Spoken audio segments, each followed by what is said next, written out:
Hello guys and welcome back. Today I'll show you how to calm down.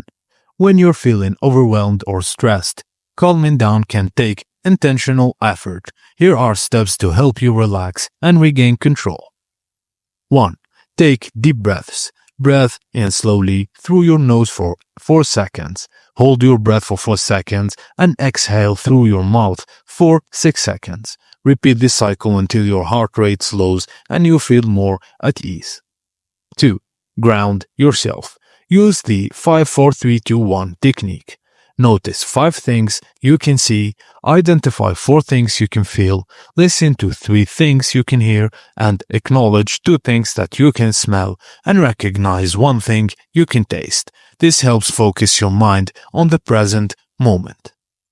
3. Step away from stressors. Remove yourself from a triggering situation, even briefly, and take a walk, go to a quiet place, or find a place to sit alone. 4. Engage in physical activity. Exercise can reduce stress hormones and release endorphins.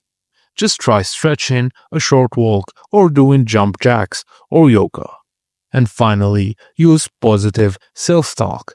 Replace negative thoughts with calming affirmations like, "This feeling will pass, I am in control, and I can handle this." And that's it, guys. I hope you're feeling okay. Thank you guys for watching, and please don't forget to like and subscribe for more.